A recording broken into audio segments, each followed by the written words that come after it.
Assalamualaikum warahmatullahi wabarakatuh. Bismillahirrahmanirrahim. Alhamdulillahi rabbil alamin.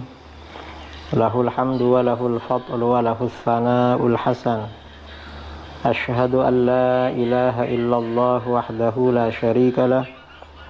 Wa ashhadu anna sayyidana Muhammadan abduhu wa rasuluh. Allahumma salli ala sayyidina Muhammadin al-fatih lima uliq wal khatim lima sabaqa nasiril haqqi bil haqq wal hadi ila siratikal mustaqim wa ala alihi wa sahbihi haqqa qadrihi miqdarihi al-azim. Amma ba'du.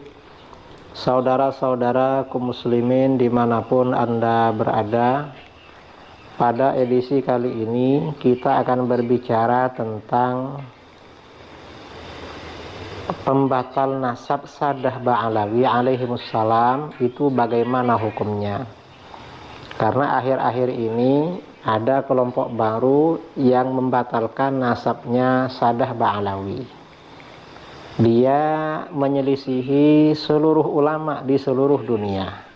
Sejak dulu sampai sekarang yang mengesahkan, mensahihkan nasab Sadah Ba'alawi. Itu hukumnya menurut syariah Islam, menurut fikih bagaimana? Nah, pertama yang perlu kita bicarakan adalah hukum membatalkan nasab orang lain. Baik orang lain itu sadah, habaib, sayyid maupun orang biasa. Dalam hadis riwayat Imam Muslim an Abi Hurairah radhiyallahu an. Qala Rasulullah sallallahu alaihi wasallam, Ithnatani finnas huma bihim kufrun, at-ta'nu fin nasab wan niyahatu 'alal mayyit. Rawahu Muslim. Jadi hadis ini sahih. Abu Hurairah radhiyallahu an berkata, Rasulullah sallallahu alaihi wasallam bersabda, dua perkara pada manusia, keduanya adalah kekufuran pada mereka. Artinya dua perkara ini kalau dilakukan itu kufur. Apa? Yang pertama yaitu mencela nasab orang lain, dan kedua meratapi orang yang meninggal.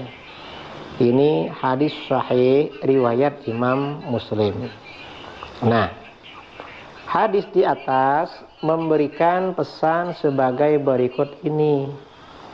Pertama, mencela nasab orang lain dengan arti membatalkan nasab orang lain yang telah sah secara syar'i, hukumnya adalah kufur alias dosa besar dan bisa keluar dari Islam.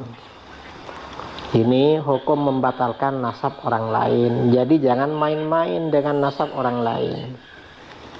Kedua, maksud kufur dalam hadis di atas adalah bagi orang yang menganggap halal mencela atau membatalkan nasab orang lain. Maka kufur. Karena menghalalkan perkara haram adalah kufur alias keluar dari Islam. Tapi kalau orang itu tidak menganggap halal, sebenarnya tahu membatalkan nasab orang lain dosa besar, haram, cuma dia melakukan karena dengki, karena hasud, karena dendam, maka ini tidak kufur tapi haram dan termasuk dosa besar. Ini hukum membatalkan nasab orang lain. Lalu bagaimana kalau membatalkan nasab ahlul bait? Keluarga Nabi SAW ternyata membatalkan nasab ahlul bait alaihimussalam adalah kesesatan. Dhalal, sesat bid'ah yang sesat. Jadi sesat dan menyesatkan, termasuk kelompok aliran sesat. Dasarnya mana? An Jabir bin Abdullah radhiyallahu an. Qala ra'aitu Rasulullah sallallahu alaihi wasallam fi hajjatihi yawma Arafah wa huwa ala naqatihi al-qaswa yakhutub fasami'tuhu yaqul ya ayyuhan nas inni taraktu fikum ma in akhadtum bihi lan tadillu kitab Allah wa israti ahla baiti. Haditsun sahih rawahu Tirmidzi. Jabir bin Abdullah radhiyallahu an berkata, aku melihat Rasulullah SAW pada waktu haji di hari Arafah. Beliau menyampaikan khutbah di atas ontanya yang bernama Qaswa.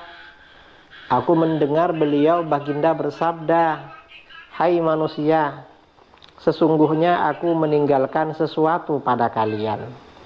Apabila kalian mengambilnya, maka kalian tidak akan tersesat.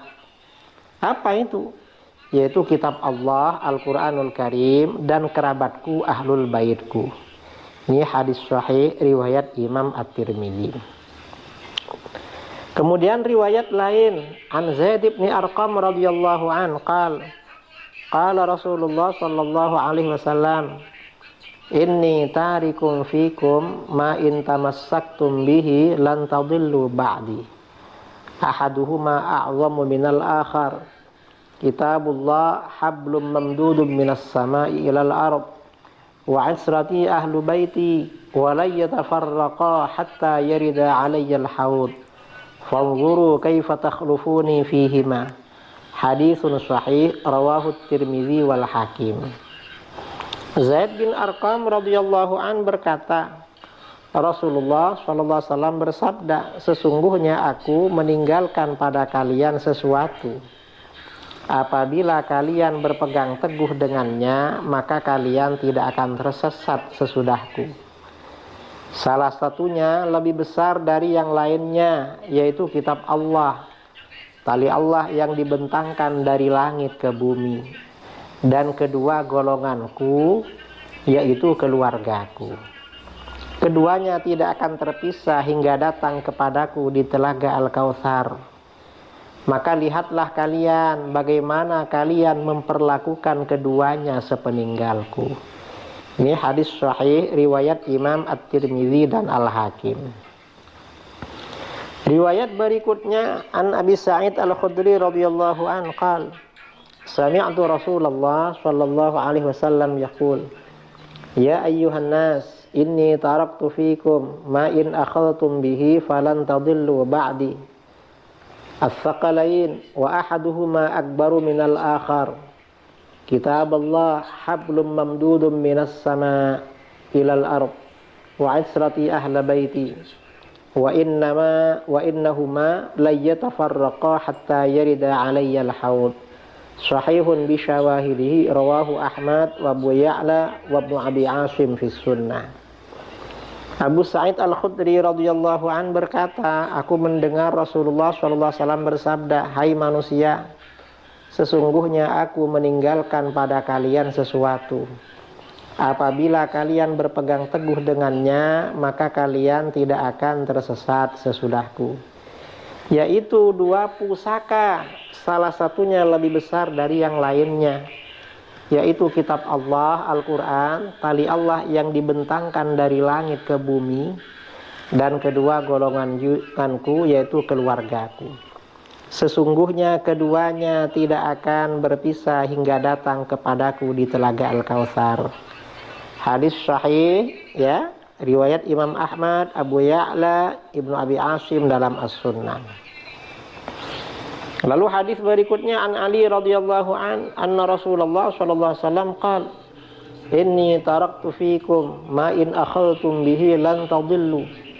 Kitab Allah sababuhu biyadillah wa sababuhu biaidikum wa ahla baiti. Haditsun hasan rawahu Ibnu Abi Asim fi sunnah.